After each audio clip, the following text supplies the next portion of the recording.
I think the club has made massive strides in the last 10 or 12 years since I've been here. It's been a brilliant journey, and a journey that I've enjoyed as first team manager. I think the club is now at a point where, and I think we all know the dynamics of the Irish League, where moving into a full-time regime gives us a chance to build the next part of the club and maybe the next 5-10 years of the club. And there's a huge responsibility to be able to do that. But the head coach will be purely responsible for the training aspects of things, the picking of teams, the match day selections, the substitutes, everything like that. I'll not be near the bench on a Saturday, and it will be a different role. But it's one that I have to get right, not just for my own sake, but more importantly for the head coach also. I think initially, to be honest, at the turn of the year, with my ties in Scotland, I was probably looking at trying to get into full-time football in Scotland and England. I'd been over for interviews, and I'd contacted by a couple of teams, and I was quite far down the line with those situations, to be honest. And then obviously it sort of tied in coincidentally with the announcement of the club going full-time. There've been the owners had taken over, and obviously I'm very settled here in the town. My family and my children are at school at the Irish Society, and it would have been a big upheaval to move. So when maybe the thought of coming in to work in a full-time environment in Coleraine was very appealing to me, and here we are now, I suppose.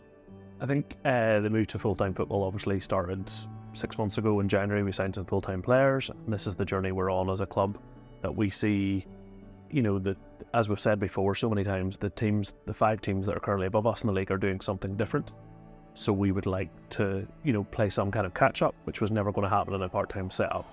The board have obviously sat and discussed. The new owners have obviously had long discussions of what the best way forward, and we saw a structure that we've seen replicate, I suppose, across Europe in some things, while it's maybe not widely used in the Irish League at this point, but to put a sporting director in place who would look after transfers in, transfers out, and generally run the football structure, and then put in a head coach who would then run like an old school manager, but would have input into the transfers and the dealings. There'll be a transfer committee created where they will both sit on with some of the directors.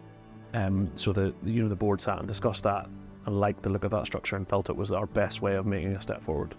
I think it's all about doing it the correct way. We can't go and just throw money at this. If we do that, that's the wrong thing to do. We've got to do this here in a phased approach, and I think we are approaching it in the right and proper way. We have the right people involved here that can bring the structures to it, because it is a structured approach. This club has come a long way since I ever became involved in it. The facilities that we have here, we're ready for this here, I believe. I genuinely believe, I think we're ready. It's exciting. It's exciting times in the Irish League. It's been a real tug of war, and that's probably the only way to describe it, because the easiest thing for me to do would be remain part-time, and probably it would suit me to remain part-time, but it's not about Oran Kearney, it's about Coleraine Football Club, and Coleraine Football Club at this point in time needs to make its next step and needs to go to that next level, and for me now it's about facilitating and making sure that step can happen, because we saw how close we got in 17-18 when we made those steps as a part-time club to be right up there with the other part-time clubs. We now have to go and chase that dream again as a full-time club, but with that brings on different responsibilities and different aspects to it, and for me at this point in time it's just not possible or not feasible for me to do that as head coach or manager, if you like, but to be able to try and assist as much as I can in many different other aspects that are needed will become really, really important moving forward. But we also felt that we wanted a change of structure which separated the two roles of head coach and sporting director out slightly, because it was such a big role. We felt that Oran had the expertise in that area, having the experience and the contacts, and having been in Scotland. Then we saw the massive impact that Dean's had in the last 6 or 7 weeks of the campaign on the training pitch, and just the buzz he has for coaching, but also the response he's had from the current players. But added into that, his experience in the game. He has been in professional football all his life. He's a massive Coleraine fan, and anybody we've spoken to get reference on Dean, I think he's probably one of the hottest coaches in the country, and that those skills seem to marry up really, really well, where they could be a good team together. We want to give the players no excuses come Saturday. They're fully prepared. They know their jobs physically, mentally, tactically. We want to tick all boxes during the week, and we have the facilities to do that here. As I said, the pitch is superb. The club, Oran, has done so much work to take the club where they are now, so that the club is ready to go full time.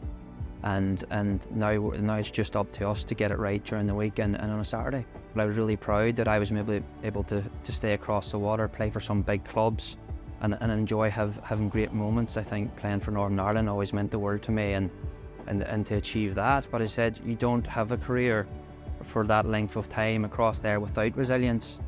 And I think, as you said, it's the same when you go into coaching, when you go into management. There's always going to be obstacles, there's going to be challenges, there's going to be good times. And I think that's when the resilience comes in. But I think I look at this opportunity with positivity. I'm excited. As you said, everyone knows the ties I have to the club, and I'm delighted with the challenge that's been set now, and the challenge of trying to help transform the club, move forward, and on this new journey. I think the fans, I understand the club, I understand the fans. I understand what they want. I think they want a team that's going to be progressive. They want to be successful. They want to see the team give everything for the shirt, and that's something that means a lot to me as well. So what I want the most is for the fans coming up the road, really wanting to look forward to come to the games. Do you know what I mean? And having that connection. I think with the board, with the new owners, with the fans, with the players and the staff that we're putting together, I think there has to be a togetherness and everyone pulling in one direction. I know with the success that this club's had, I think if everyone is pulling in the right direction, then this is a powerful club to stop, and I think that the club will become successful.